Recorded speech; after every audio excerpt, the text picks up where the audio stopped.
Hi everyone! Welcome to this video examining cultural interactions between East Asia and the West through the lens of one specific Chinese art form. So maybe I should specify that I will really just focus on China for the East Asia part. Maybe you can guess what art form it is. You've probably heard of it, or I hope you have. It's one of what Chinese people call our four quintessential cultural legacies. Those four fields are Peking opera, Chinese martial arts, medicine, and calligraphy. Wow! So which one of those is an art form and has evolved from its traditional format because of interactions with the West? And the answer is Peking opera. And okay, it might have been martial arts, but I'm just going to talk about opera.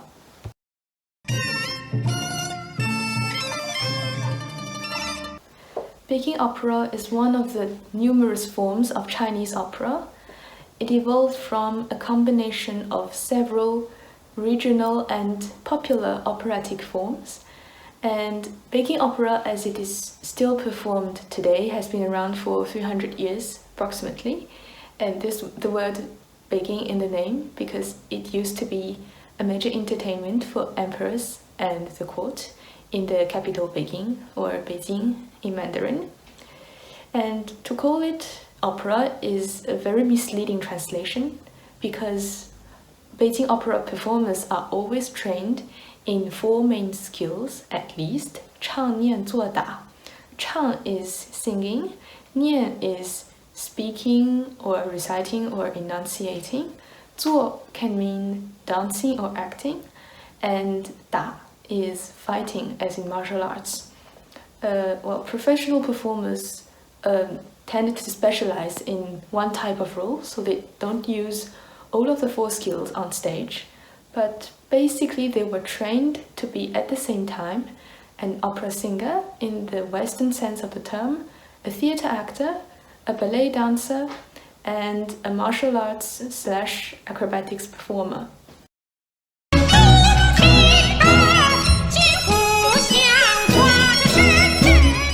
我说高公爷，裴公爷，万岁爷驾转西宫了，咱们得回。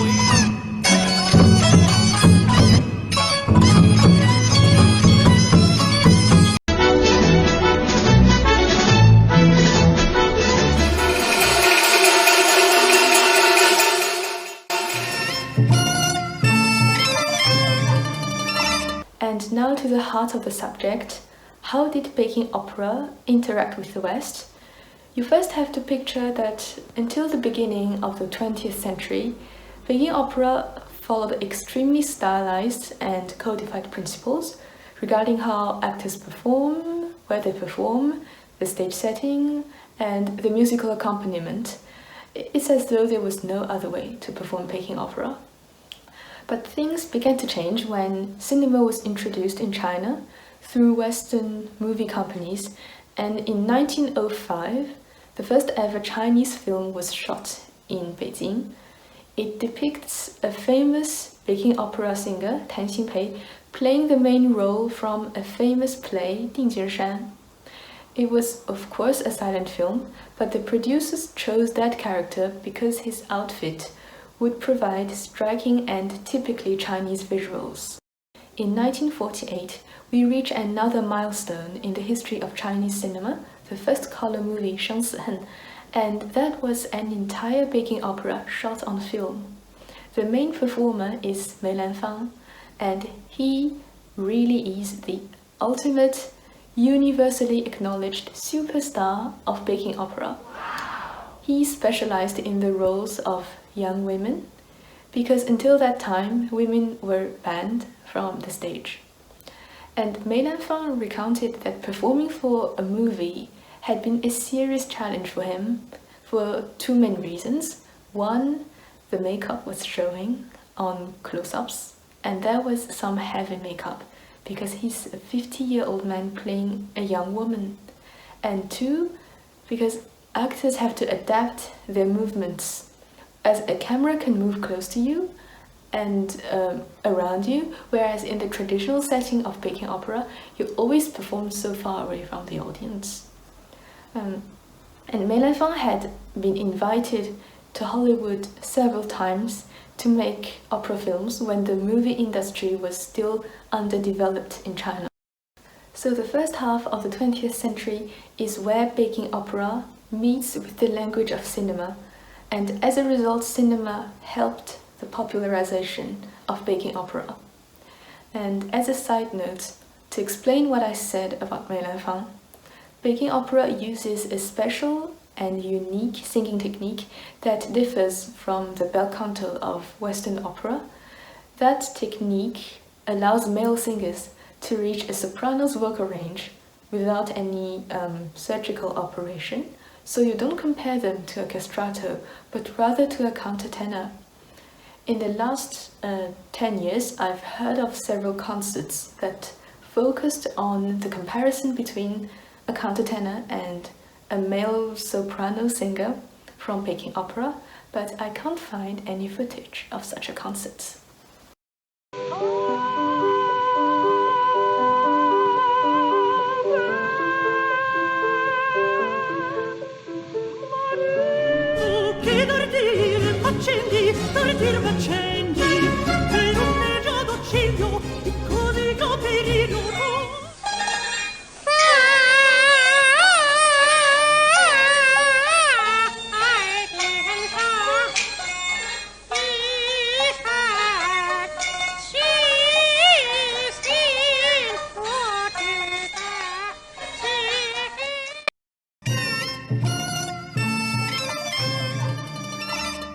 Now let's move on to the second half of the century, where the Cultural Revolution took a great toll on traditional opera. So old traditional plays were banned, and new plays called revolutionary or model operas, 样板戏, were created. They were basically Peking opera with contemporary characters and depicting class struggle or anti-Japanese war. There first was an official list of 8 model operas, and a few plays were added later on. And that was about all the opera that ordinary Chinese people could watch, like my parents grew up watching only that. And in order for the population to get used to the new plays, nearly all technical aspects of Peking opera were kept in the performance: the singing, the conventional gestures, the movements, the fighting sequences. And there were 2 notable additions to traditional techniques: symphonic music and Western ballet in some plays, not all of them. That also shows a clear Soviet influence.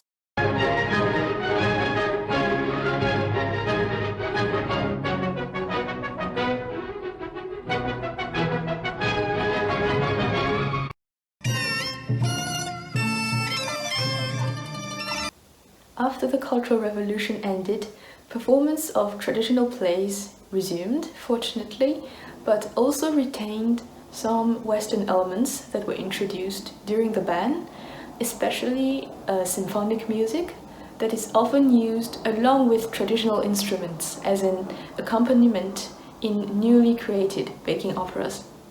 And by the way, although new plays are often derived from Chinese history or mythology, they can also be adaptations of Western stories. For instance, 2 Shakespeare plays, Macbeth and Hamlet, have already been adapted into Peking opera, in Chinese though. When they were performed in Europe, it attracted attention from both Western and Chinese audiences.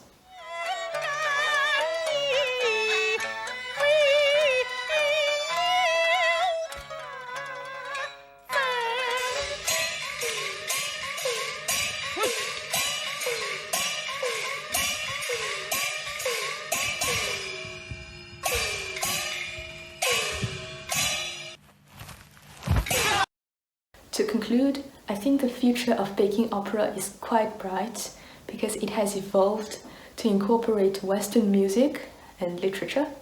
That means a more diverse repertoire and a larger audience. So don't listen to some young Chinese people who may tell you that Peking opera is only for grandpas and grandmas. Thanks for watching, and now the video went way over time already, but I have to add a bonus clip because I can't help it. I couldn't not show you this. It's 10 days past Christmas, but anyway.